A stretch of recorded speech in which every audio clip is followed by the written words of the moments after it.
Preface to the 1991 revision. The manuscript of the greater part of this book, The Betrayal of the American Right, was written in 1971 and revised in 1973. Little of this original manuscript has been changed here. In a profound sense, it is more timely today than when it was first written. The book was a cry in the wilderness against what I saw as the betrayal of what I here call the old right.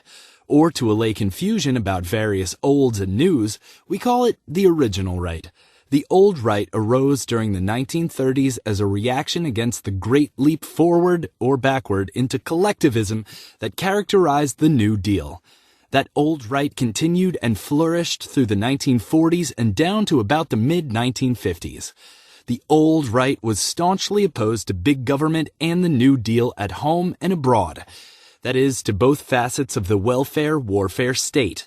It combated U.S. intervention in foreign affairs and foreign wars as fervently as it opposed intervention at home. At the present time, many conservatives have come to realize that the old, feisty, anti-government spirit of conservatives has been abraded and somehow been transformed into its statist opposite. It is tempting, and so far as it goes, certainly correct, to put the blame on the right's embrace in the 1970s of Truman-Humphrey Cold War liberals calling themselves neoconservatives, and to allow these ex-Trotskyites and ex-Mensheviks not only into the tent, but also to take over the show. But the thesis of this book is that those who wonder what happened to the good old cause must not stop with the neocons. That the rot started long before, with the founding in 1955 of National Review and its rise to dominance of the conservative movement. It was National Review that, consciously and cleverly, transformed the content of the old right into something very like its opposite, while preserving the old forms and rituals, such as lip service to the free market and to the Constitution of the United States. It was, as the great Garrett said about the New Deal in American polity, a revolution within the form. As this book points out, the right happened to be vulnerable to takeover at this time, its old leaders recently dead or retired. While younger or yuppie conservatives may puzzle at this statement, the good old days of the old right in politics were not the Goldwater campaign, but the campaign of Robert A. Taft. This book discusses the old right, details the National Review takeover, and treats the odyssey of myself and like-minded libertarians out of our formerly honored position as the extreme wing of the old right, breaking with National Review conservatism and anxious to find a home for libertarian ideas and activities. This book was written after the end of our alliance with the New Left, which had begun promisingly in the early and mid-1960s, but had ended in the mad if short-lived orgy of violence and destruction at the end of the decade. The manuscript ends with the beginning of the emergence of the libertarian movement as a separate, self-conscious ideological and even political entity in the United States, aiming to be a separate or third force in America, drawing from the congenial elements of both left and right. The final section, Chapter 14, written at the present time, fills in the history of the libertarian movement and of the right in the last 2 decades and explains how brand new circumstances, notably the astounding death of the Cold War, combined with the collapse of the conservative movement and changes among libertarians, present new challenges and fruitful alliances for libertarians. The inspiration for this manuscript came from Bob Kephart, then publisher of Libertarian Review, who planned to publish books under the imprint of the Libertarian Review Press. This press did publish a collection of my essays around that time.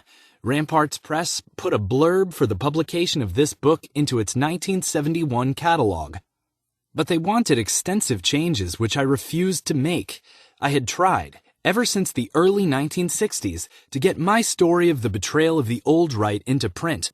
But there were no periodicals open to this message.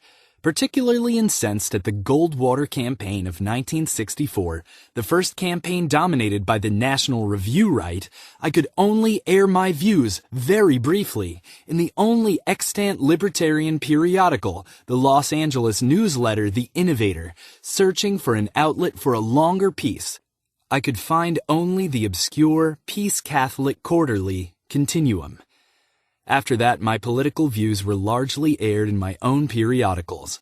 Left and Right, 1965 to 1968, edited by Leonard Liggio and myself, a vehicle for alliance with the New Left, the weekly and then monthly Libertarian Forum, 1969 to 1984, an expression of a self-conscious libertarian movement, and for more scholarly articles, the Journal of Libertarian Studies, founded in 1977 as a publishing arm of the Center for Libertarian Studies and still continuing.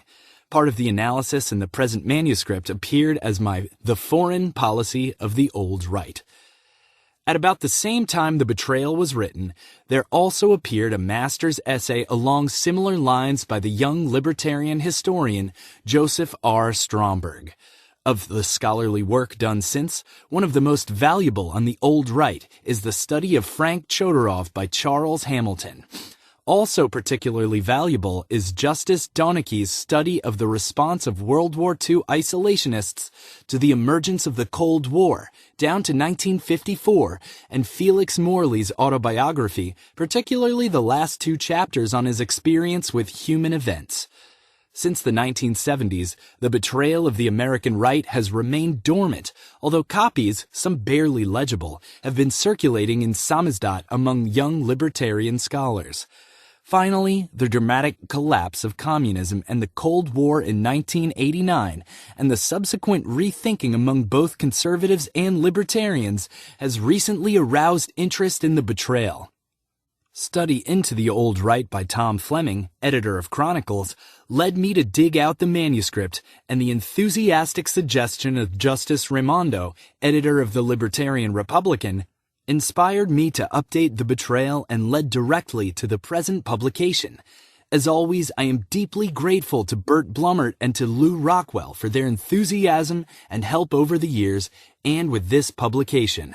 Murray Rothbard, Las Vegas, 1991.